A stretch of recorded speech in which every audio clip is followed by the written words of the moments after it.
Salut, tataie! Astăzi o să vorbim despre părinți. Se spune că un părinte poate crește chiar și 10 copii.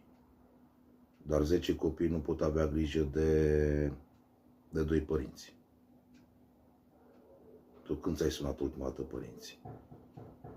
Când l-ai deschis ultima dată poarta? Când ai fost la ei ultima dată și le-ai deschis frigiderul să vezi dacă au ceva de mâncare? Nu să-i întrebi la telefon, cu siguranță îți vor spune că au. La fața locului se poate să nu aibă. Le-ai văzut pungile cu medicamente? Ce face mama ta? Sau tatăl tău?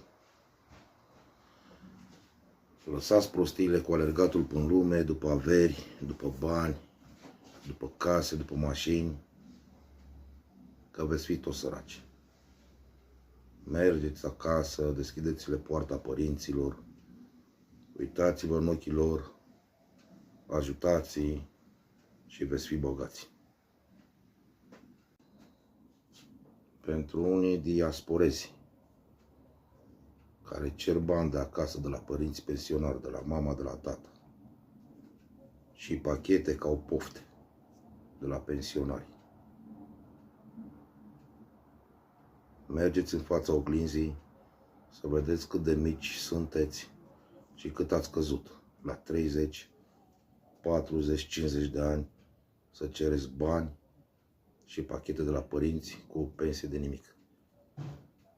Voi ce l-ați trimis? Cu ce ajutați? Tu știi ce face mama ta? E ok? Ce face tatăl tău?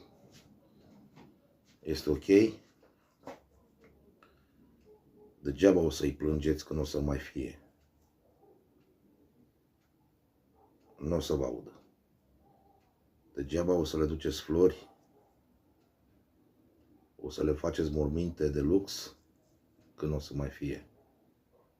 Nu o să vadă și nu o să le miroasă.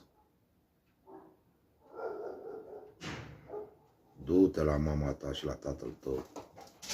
Uite-te în ochii lor și ia-i în brațe. Doamne ajută!